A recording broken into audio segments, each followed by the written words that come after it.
सुके बोंबील आहेत, साफ केलेत आणि बारीक तुकडे. साहित्यामध्ये घेतले लसूण, मिरची, कांदा, टोमॅटो आणि कोथिंबीर.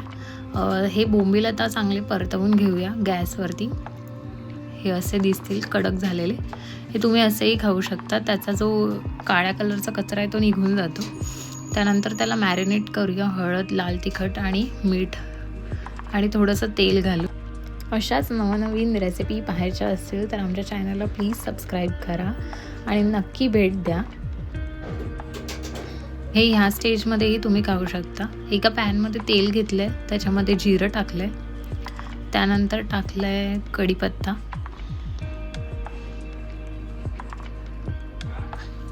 कढीपत्ता छान तडकला की त्याच्यामध्ये आपण टाकूया लसूण,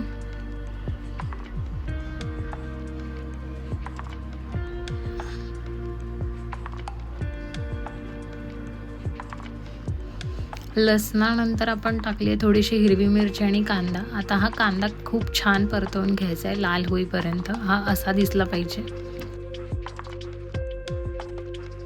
ह्या स्टेज नंतर आपण टाकूयात थोडासा टोमॅटो शिजण्यासाठी मी थोडंसं मीठ टाकलं होतं, ते स्किप झालं आहे. तर टोमॅटो शिजल्याच्या नंतर आपला जो मॅरिनेटेड केलेलं होते बोंबील ते आपण ॲड केलेत.